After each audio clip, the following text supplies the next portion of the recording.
definitely has a stigma when it comes to selecting a viable asset to put your money into.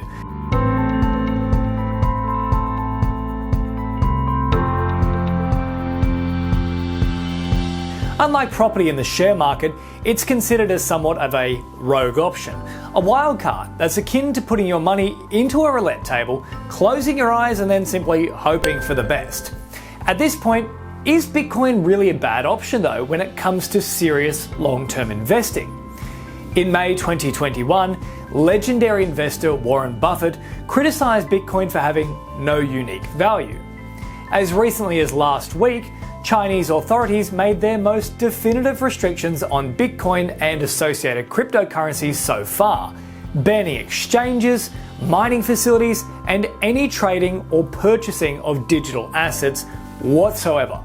However, cash makes up a relatively small portion of the entire world's monetary value. As of August 2021, there's around 40 trillion US dollars in circulation. Sounds like a lot, doesn't it? But when you consider the world's wealth, that number actually reaches 1.3 quadrillion US dollars. Not a great deal when you consider that. The global market capitalization of all cryptocurrencies is 1.93 trillion US dollars, of which Bitcoin is 820.5 billion US dollars.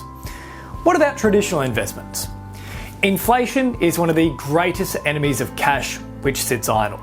Therefore, people who wish to see their money protected invest in assets which they see as both reliable and profitable. Historically, the greatest investment has been property. Beyond real estate, there are of course shares. But is Bitcoin a viable investment option against those two traditional investments? As far as longer term investment with Bitcoin, the returns in recent years have actually been very substantial. It has become the best performing asset over the last year by a very wide margin, even above gold.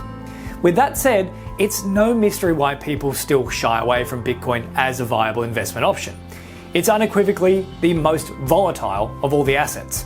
Further to that, the reasons pertaining to its performance at any given time are pretty much impossible to decipher. Unlike the stock market where shareholders have access to a company's prospectus and are updated on any changes regarding its infrastructure and sales data, the reasons for Bitcoin's price at any given period are aloof to most investors. So what now then? Well, the most sensible move isn't revolutionary.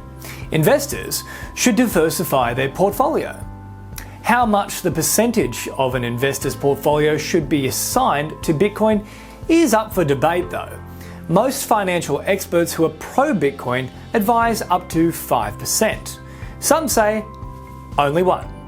But the reason why it's beneficial to have at least a small percentage of your portfolio tied to Bitcoin is because Bitcoin isn't affected by any other asset class. So, to invest or not to invest? Given the mammoth decade-long returns of Bitcoin, it's fair to say that it's wise to invest in the premier digital currency. However, crypto is still a relatively new asset class in comparison to shares, gold, or real estate. Hence, the best portfolio is a diversified portfolio. And yes, it should include a bit of space for Bitcoin. If you enjoyed the information contained in this video, then please make sure to like, share, subscribe to the channel, and leave us a comment about what other crypto-related info you'd like us to break down. And of course, don't forget to press the bell icon to stay across the latest videos from Kalkine. For more information, just head across to the website, kalkinemedia.com. I'm James Preston for Kalkine.